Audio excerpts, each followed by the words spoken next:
Gather round, gang. Have you heard of the High Elf?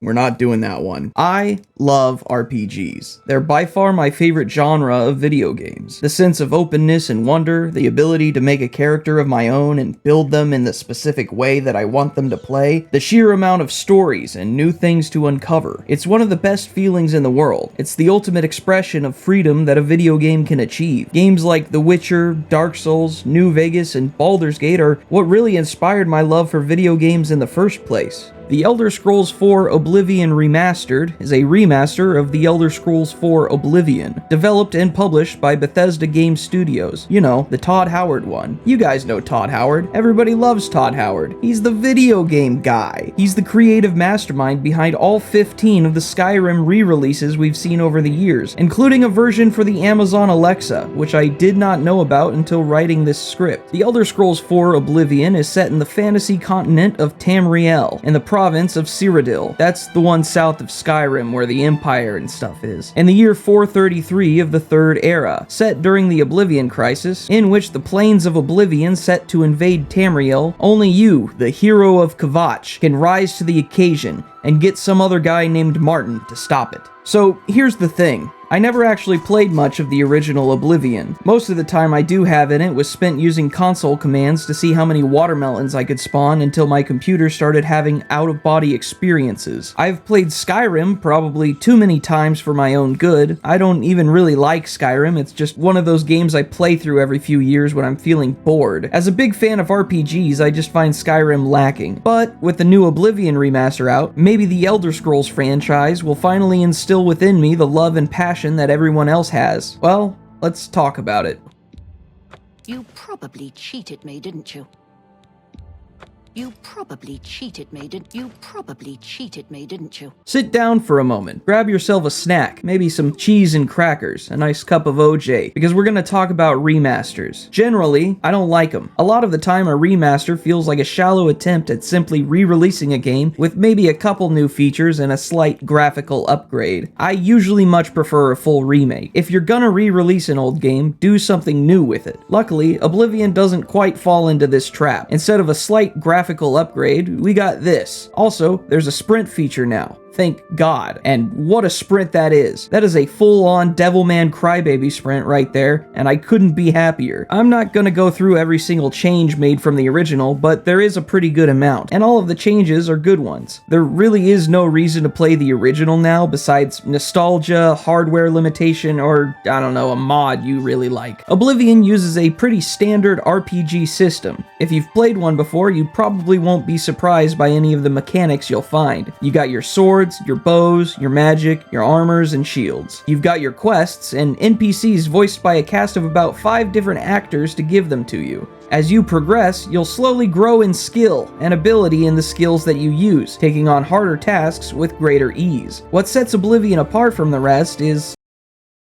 Okay, so maybe Oblivion isn't the most unique RPG in the world, especially not now in the modern day, but that's not always a bad thing. You've still got a massive open world to explore and immerse yourself in, and a great big checklist of things to do. And as a list of things to do, Oblivion is one of the best. And that's not even taking into account the role-playing mechanics. You could be a great warrior, a sneaky thief, a master wizard, or any combination of the three. Maybe you're a master of lockpicking. Okay, I say maybe, but let's be real, everyone becomes a master of lockpicking as soon as they find out how easy it is in this game. Maybe you're really good at brewing potions, or maybe you've actually figured out how this persuasion system works. I sure as hell haven't. Oblivion offers a lot of ways to build your character and make them unique, which, I mean, yeah, that's kind of what makes an RPG and all, but it definitely checks that box, and that's probably the most important box to check. So, good job, Todd. Quests in Oblivion are definitely the highlight for me. Not the main quest, that's like 5 fetch quests and then it's over, but the other ones. Quests are often designed to be open-ended and require attention to detail. Not every quest is just going to give you an objective marker and tell you to go kill something. Oftentimes, you're left to do things your own way, which is nice compared to the more direct and frankly boring quest system in Skyrim. I can say that it was a genuinely nice surprise to me how much more freedom the player has in accomplishing a task in Oblivion. Speak quickly, mortal.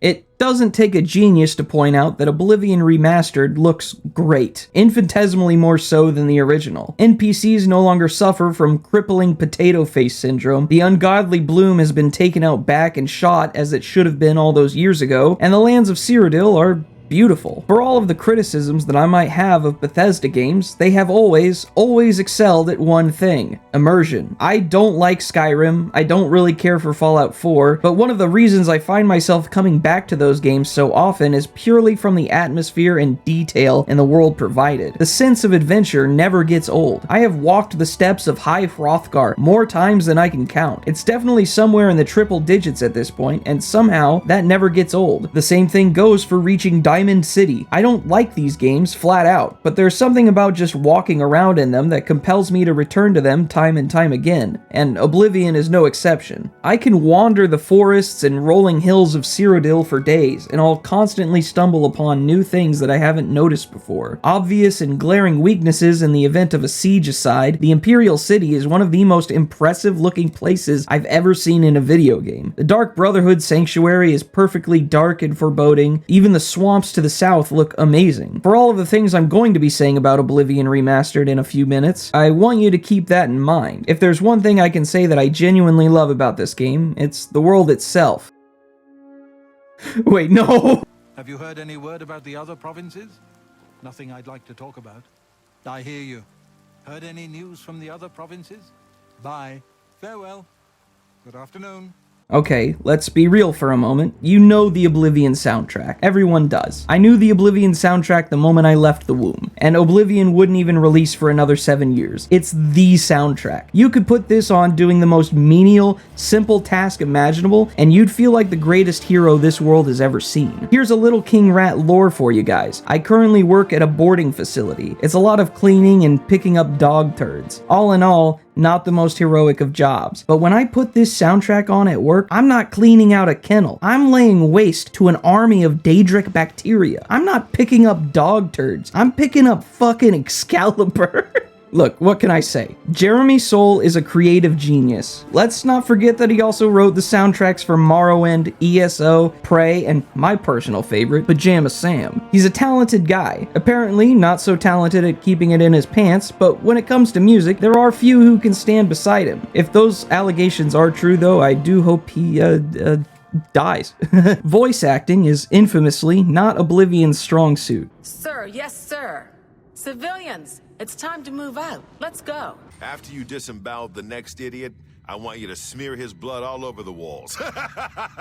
They even brought in new voice actors for the remaster to help alleviate this issue, including a few from Skyrim to voice act for the Nords. I was pleasantly surprised to hear Jarl Balgruuf's voice again from this random beggar. One more coin and I can get a pair of shoes. I'm Jarl Balgruuf, and I be ballin'. Overall, these new voice actors are much better, but that leads to a new issue where half the game feels like it was voiced by professionals, and the other half was voiced by random people pulled off the street. Voice acting is pretty rough, but I think that was part of the janky charm of the original Oblivion. I kind of wish they had either kept what they had or redone the voice acting entirely, not this weird middle ground. The new cast does a decent job, and the old cast does a sometimes comically bad one, but there is this one voice that stands out above them all, and that's my boy Sean Bean. I'm having trouble understanding the gods right now. If all this is part of a divine plan, I'm not sure I want to have anything to do with it. I actually did not know that he was in this game before playing it, but I'd recognize the voice of Ned Stark anywhere. I could listen to Sean Bean narrate Twilight and I'd be gripped. His performance as Martin is single-handedly like the best performance in a Bethesda game ever. It's not just my huge crush on him either. The man nails every line in the game. I only wish Martin had more dialogue so I could hear his voice even more. Mind you, Martin is one of the few characters in the game that I genuinely liked and wanted to see more of, but we'll talk about that more in a second.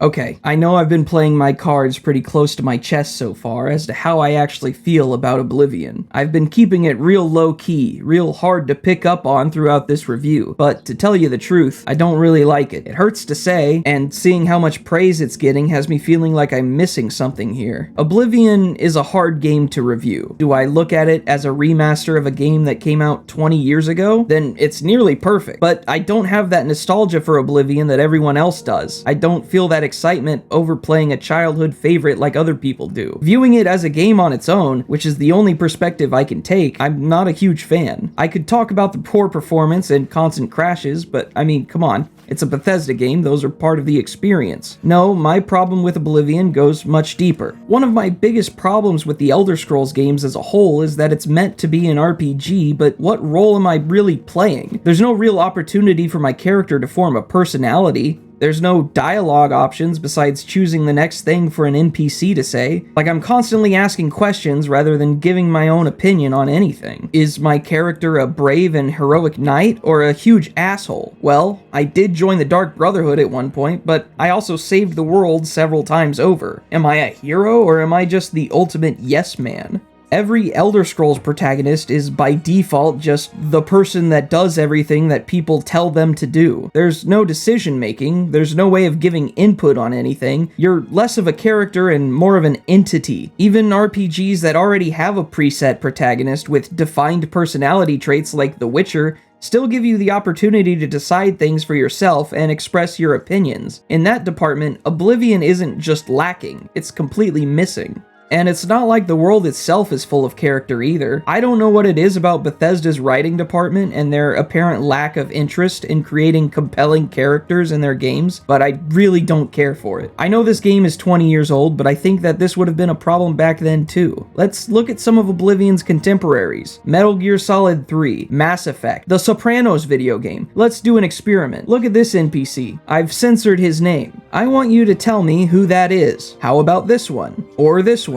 No? The only characters that have some distinction are the members of the Dark Brotherhood, and that's just because of how cartoonishly evil they are. Okay, let's move on. Let's talk about mechanics. Oblivion looks gorgeous, but at its core, it's still the clunky old Oblivion that came out in 2006. Playing it gives me the video game equivalent of the Uncanny Valley. Have you ever downloaded one of those Skyrim overhaul mods that make the game look way better, but you still feel that unmistakable Bethesda jank underneath it all? That's what it feels like, but it's a full released game. There's this huge incongruency between how the game looks and how it feels, and it just feels weird. Melee combat still has that classic Bethesda feel of smacking a brick wall with a cereal box. There's zero responsiveness or depth to it, which wasn't so terrible in 2006, but now it feels outdated and frankly boring. This is not a new argument, and the common answer to it is just use a bow or magic, but that's the thing. I don't want to. I like using swords. I want to swing this giant sharpened piece of metal in someone's face and I want it to feel good. An RPG is supposed to be about freedom of choice, but when an entire combat system feels so rigid and fake, I gotta call it bad game design. With all of the work put into remastering this game, you'd think that someone would put a little bit more polish into an activity that you're gonna be spending about half of your playtime doing, but they didn't. I think what I look for and enjoy most in a video game is something new, something fresh. Maybe it's an interesting plot line, a mechanic that I haven't seen before, or